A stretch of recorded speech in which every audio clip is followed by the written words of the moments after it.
Hello guys! Welcome to my YouTube channel. Ngayon ay tuturuan ko kayo kung paano mag-sign up sa ChatGPT. Una, i-click lang ang ating ChatGPT.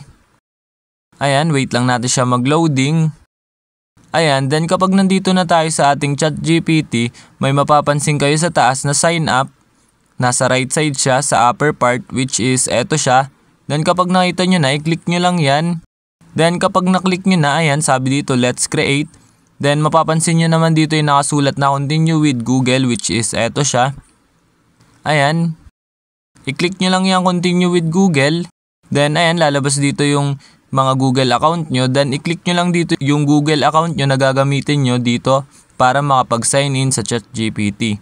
Ayan, then kapag na-click nyo na, maglo-loading yan. Wait lang natin. Then ayan, may lalabas na ganito. Ibaba lang natin yan. Then ayan, kung mapapansin nyo, wala nang sign up na nakalagay dito sa right side sa upper part. It means nakagawa na tayo ng account or nakapag-sign up na tayo dito sa ChatGPT. Ayun, ganun lang na mga dali mag-sign up dito sa ChatGPT. Ayun lang, thanks for watching. Subscribe me for more videos like this. Thank you.